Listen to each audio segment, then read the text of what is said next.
Welcome back everybody to another video with Scruffy Tales.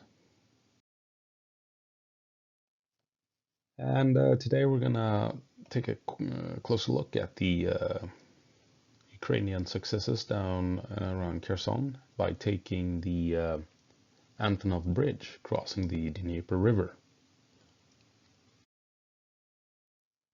And well, as you can see, it's located on the extreme flank to the west of the front line. And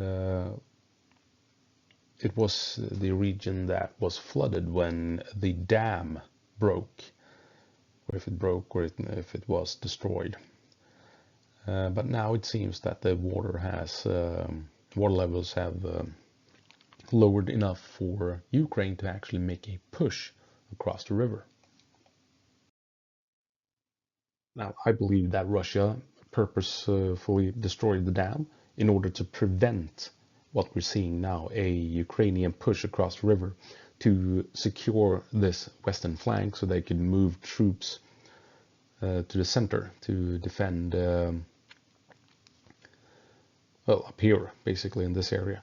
And now that water levels have lowered, Ukraine saw the chance to get across and put some pressure on Russia where they did not expect it to happen.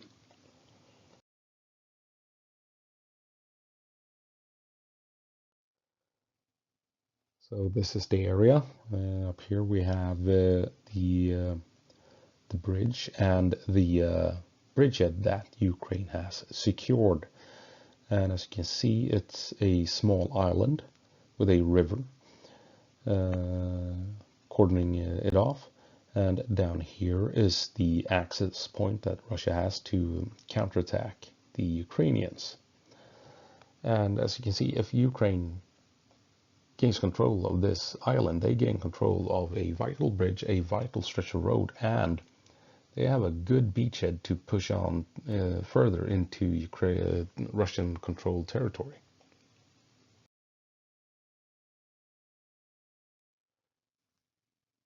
So what happened was, as far as I can tell, is that Ukraine surprised the Russians and got across with a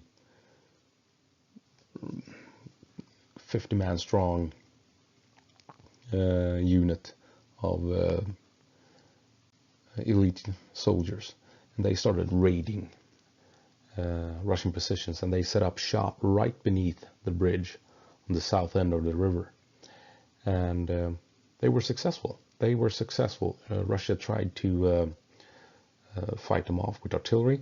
That did not work, and then Russia thought, well, we're gonna have to get rid of them. This is dangerous. So they sent in a mechanized force to bum rush the Ukrainian positions. What happened was that they drove straight into a trap as they moved, for some reason, along the one highway here instead of dismounting troops and carefully gaining ground. So they got actually smashed on this stretch of road. Mortars, artillery, mines, and anti-tank weapons just obliterated the Russians. I believe the next attempt by Russia was to make a small insertion down to the west here using boats and elite units. This was spotted by Ukraine. So they were waiting with drones and soldiers on the beach. And as soon as the Russians approached land, they got ambushed. Grenades, bombs were dropped from above, and Ukrainian soldiers opened fire at 5-10 meters and wiped out the Russian attempt to make landfall. And these failures prompted the Iskander strike against the bridge, because this is dangerous for the Russians. This is really dangerous if Ukraine gains a foothold here. So having failed in the all-out attack, they called in an Iskander strike, probably the first proper use of an Iskander in this war, and tried to wipe out the Ukrainian forward base of operations hidden beneath the bridge. And it was a perfect hit. It hits exactly where it needed to hit. Unknown the damage it inflicted. There's rumors that there's a underground complex of some sort at this location where the Ukrainians have set up shop. So apparently they're fine even with a perfect hit from this Russian missile. So what happens next is that Russia has managed to successfully bomb what they believe is the Ukrainian outpost here on the island. So they send over a recon force along the highway, along the bridge that they supposedly control towards the south of the island. And the recon force gets ambushed by anti-tank weapons and artillery and gets wiped out as well. And the Russians are forced to fall back. So it appears as if Ukraine is in complete control of this island. They are in complete control of the Antonov bridge, and they have control of the southern bridge, northern bridgehead. And Russia's attempt to dislodge them with artillery, with a mechanized force, and with a tactical strike using a missile has utterly failed. And so I believe it is Russian media that has mentioned that they now believe that Ukraine is building up a forward base of operations, piling in supplies, ammunition, and what have you, and they will now begin to push out from this island. And this is kind of like, as a Swede who likes history, this is almost like what the Vikings used to do as they attacked England. They would find an island not far from, close to the coastline or up in a river, and they would settle it. They would set up shop, set up a camp, and just raid from the island, knowing that the British could not reach them on the island. If they got an island and if they fortified it, they could raid all they wanted, basically unopposed. And I think this is sort of what's going on here.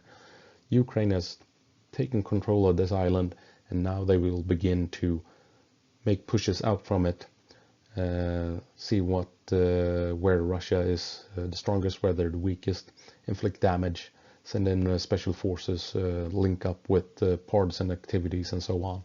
And eventually they will push out in force once they can get heavy equipment across the river and begin an attack in earnest to the south.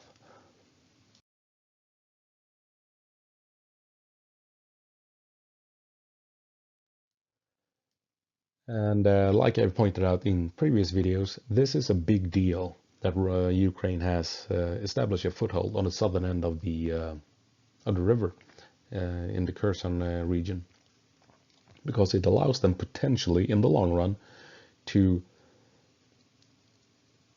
reach all the way down to Crimea and cut off the vital logistical routes leading from Crimea into the Russian occupied territories. And if they do this, Russia is essentially cut off from reinforcements and resupplies and equipment.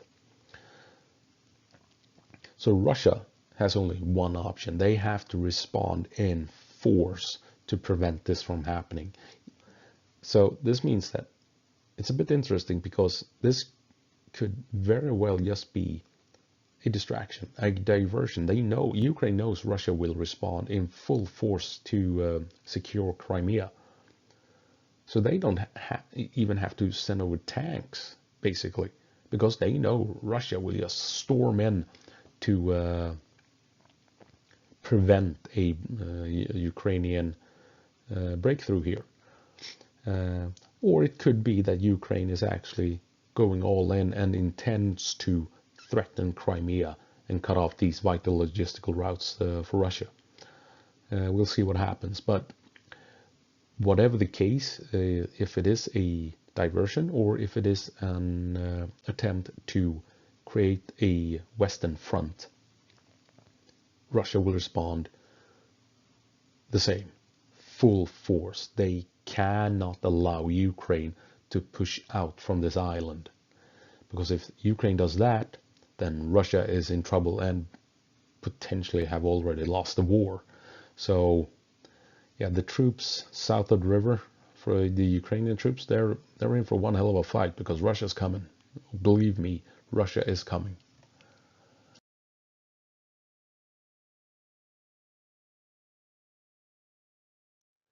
And interestingly enough, just moments before I started recording this, there were popping up rumors, reliable rumors on the internet, right? That Ukraine has already begun making moves towards this small town here south of the river here, south of the island. Potentially, maybe testing to see what Russia has in store for them, where they have set up the checkpoints, where they've set up defensive positions in the buildings, so they can call in artillery on machine gun nests and ATGM positions and what have you. So we'll see what happens, but whatever the case, it's an interesting development. I didn't think they would do this because of the flooding, but apparently the water levels have lowered substantially. So now, and they had troops ready and available, so they took a shot at it, and they have now established a foothold, and Russia has to respond. Russia has no other choice than to respond, meaning less troops, less equipment, less tanks, less ammunition, and everything going up to other parts of the front line, which might in the end allow Ukraine to break through at various places. So yeah, this is a headache for Russia, even if it's only a diversion, even if Ukraine doesn't go anywhere.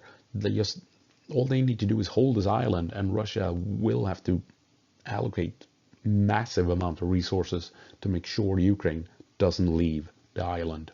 Very important move, and it could change or it could decide the outcome of the war if they hold on to the island.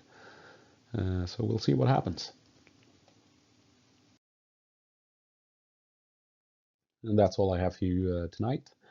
A brief look at the situation down by Kherson and the bridge, and Ukraine's bold move to cross the river and establish a foothold, and which will trigger a powerful response from Russia, I have no doubt. A game-changing move, quite potentially. So with that, I'll see you in the next one. Go på marsch, Ukraine. Give them hell.